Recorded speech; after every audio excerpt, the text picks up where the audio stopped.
Alors bonjour tout le monde. On est à la conclusion, hein, ça sent les vacances. Il nous reste deux sujets à voir ensemble pour conclure nos savoirs essentiels. Dans le fond, les droits des Noirs, puis ça peut pas mieux tomber de traiter de ce sujet-là en conclusion. Euh, si vous avez suivi les nouvelles avec la mort en direct de M. Floyd, c'est très malheureux, c'est catastrophique.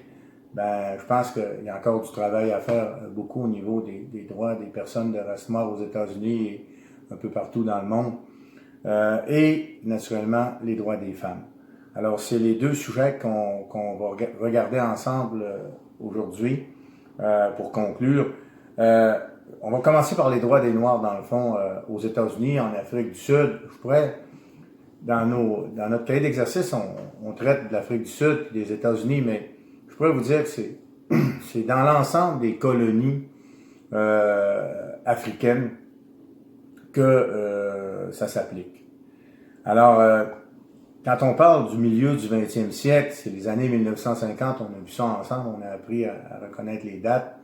Les Noirs aux États-Unis, dans le fond, puis en Afrique du Sud, il n'y avait pas le droit de vote, n'avaient pas le droit de fréquenter les mêmes endroits que les Blancs, les mêmes plages, les mêmes hôtels, les mêmes restaurants, n'avaient pas accès à l'éducation. Donc, naturellement, il y avait 2 fois plus de mortalité infantile chez les Noirs que chez les Blancs.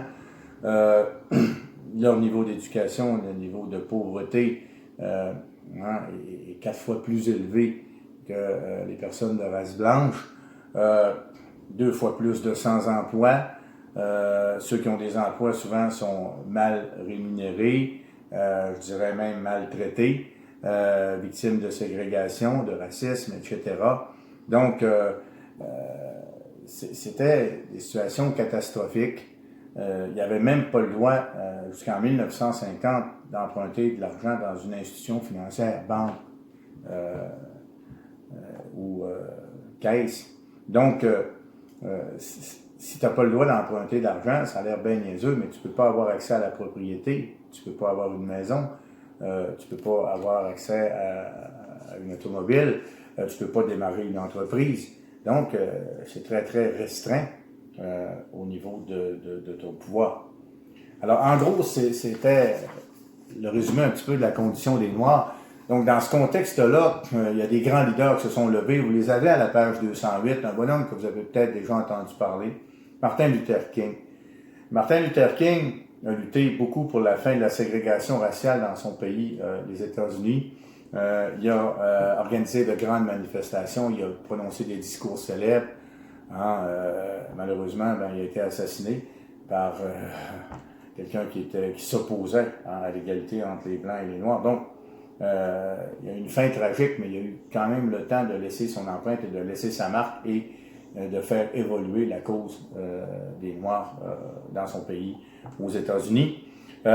Vous avez naturellement Mme Rosa Parks à la page 209. Elle, c'est une simple couturière, la madame est devenue célèbre. Elle a eu des funérailles au Capitole, c'est quelque chose, parce qu'elle a refusé de céder sa place à un Blanc dans un autobus, imaginez. C'est fou. S'il n'y avait plus de place dans l'autobus, il y a un Blanc qui entrait, les personnes de race noire devaient céder leur place. Même si la personne de race noire était enceinte ou était malade ou était handicapée. Hein, c'est complètement fou, on va le dire. Alors, Mme Parks a pris son courage et a refusé de céder sa place. Naturellement, elle a été arrêtée par les forces de l'ordre. Martin Luther King a organisé le boycott de la compagnie d'autobus. Ça s'est rendu jusqu'en Cour suprême. Le boycott, en passant, c'est qu'il a dit aux gens qui étaient favorables à l'égalité entre les Blancs et les Noirs de cesser d'utiliser cette compagnie d'autobus-là. Et ça, je vous dirais que c'est quelque chose qui fonctionne très bien. Quand tu perds tes clients, quand tu perds tes revenus, tu as tendance à changer d'avis assez rapidement. Et c'est comme ça qu'on en est venu à éliminer cette pratique-là, qui était complètement ridicule, on va se le dire. Alors, en gros, ça prend des leaders pour se lever, puis pour amener des changements. et Martin Luther King, Mme Rosa Parks. Vous avez aussi les athlètes olympiques, John Carlos, dans le fond, et Tommy Smith. Vous avez l'illustration à la page 209, qui, eux, subtilement, avaient gagné des médailles olympiques. Lors de l'hymne national américain, on fait le symbole du Black Power, dans le fond, qui est un peu le bras comme ça. Vous allez le voir dans l'illustration.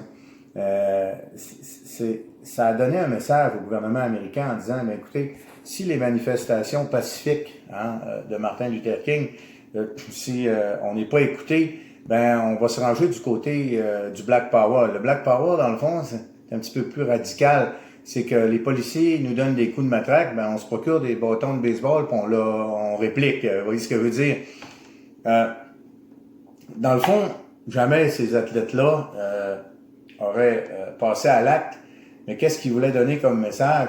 C'est de dire, ben, qu'est-ce que vous attendez, là? Vous attendez qu'il y ait des événements malheureux, qu'il y ait des morts, qu'il y ait des émeutes pour une simple question de bon sens. Donc, toutes ces personnes-là ont grandement contribué à l'amélioration des conditions des Noirs aux États-Unis. Mais malheureusement, si vous avez suivi un petit peu l'actualité, il y a encore beaucoup de chemin à faire pour en arriver à l'égalité entre les Blancs et les Noirs. Les droits des femmes, à la page 214, dans le fond, c'est un peu la même affaire. Au milieu du 20e siècle, les femmes étaient considérées comme des mineurs au niveau de la loi, donc comme un enfant dans la famille. Autrement dit, le père avait le bourreau, c'est lui qui prenait les décisions, la femme n'avait pas accès au marché du travail, ou encore si le mari, le conjoint, lui permettait de travailler, ben elle devait lui verser ou lui donner son salaire. Donc, c'est assez catastrophique, merci, au niveau de l'autonomie. Elle n'avait pas le droit de divorcer, peu importe la raison, même si elle était battue, violentée, qu'elle avait peur pour sa vie. N'avait pas le droit de vote, n'avait pas accès à l'éducation, pas accès à l'université. Donc, la condition des femmes, dans le fond, dans des démocraties en passant, on ne parle pas de dictature, était catastrophique. Et encore là, ben, vous allez voir de grandes leaders féministes. En Angleterre, les suffragettes, suffrage qui veut dire le droit de vote, on milite pour avoir le droit de vote. On va perturber des assemblées publiques, on va rentrer au Parlement, on va envahir les terrains de golf, on va rentrer dans les tavernes, pour se coller une grosse bière, et naturellement, le tenancier collait les forces de l'ordre, on arrêtait ces personnes-là. C'était des luttes, ça prenait un courage extraordinaire, et on en est arrivé tranquillement, pas vite, à des changements à ce niveau-là.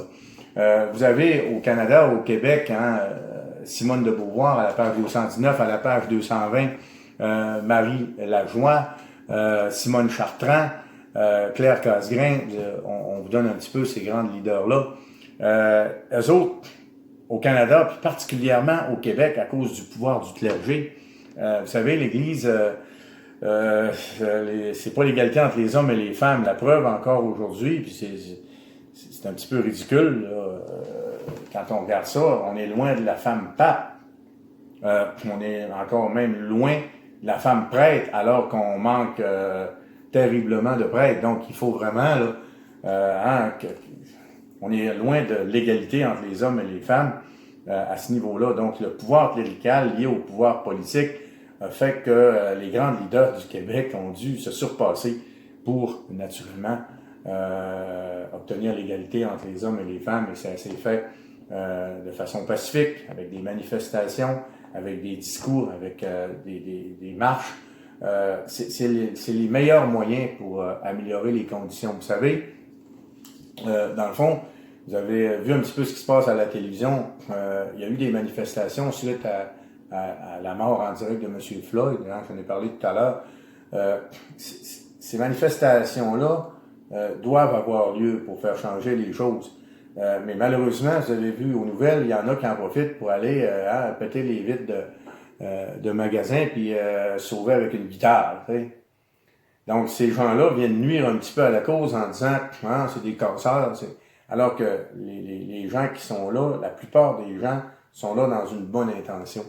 Donc, dans le fond, si on conclut là-dessus, il y a encore beaucoup de travail à faire. La démocratie, c'est le moins pire des systèmes politiques, je vous le dis souvent. C'est le meilleur, parce que c'est le moins pire. Mais il est loin d'être parfait. Mais au moins, on fait avancer des causes. On peut faire avancer des causes par la manifestation. Autrement dit, dans le fond, qu'est-ce qui fait qu'une manifestation va avoir du succès? Ben, la première des choses, ça prend des bons leaders. J'en ai présenté quelques-uns. Ça prend aussi beaucoup de monde. Parce que si vous êtes 3 à manifester, puis les journalistes débarquent, puis vous êtes 3 personnes à manifester, le gouvernement ne bougera pas. Ça veut dire qu'il y a très peu de gens qui sont favorables à votre cause. Donc, il faut choisir sa cause, il faut bien regarder, être d'accord avec la cause, que ce soit une bonne cause, une cause juste, et qu'il y ait le plus de gens possible dans la rue. Parce que démocratie, c'est pouvoir entre les mains du peuple. Donc, si tu as 100 000 personnes qui disent au gouvernement « il faut que ça change », bien, si le gouvernement ne change pas, il vient de perdre 100 000 votes. Je ne sais pas si vous comprenez ce que je veux dire. Mais si vous êtes 3 à manifester, bon, mettez-vous un sac de papier, quelque chose, parce que ils vont probablement dire, les gens autour de vous vont dire, gars, moi, les caves dans le chemin. Donc, il faut quand même prendre le temps de bien réfléchir, de choisir ses causes, puis d'épouser des bonnes causes, et aussi de le faire le plus pacifiquement possible. Autrement dit, si vous cassez les chars de police à coups de batte de baseball, vous allez passer pour des débiles et votre cause va reculer au lieu d'avancer. Et c'est le message que ces grands leaders-là nous ont donné au fil de l'histoire. Alors, c'était ma conclusion là-dessus. Je vais vous inviter via Classroom à peut-être lire les dossiers si vous voulez approfondir un petit peu tout ça. Je vous souhaite une bonne fin d'année, surtout des bonnes vacances. Alors, bye bye tout le monde.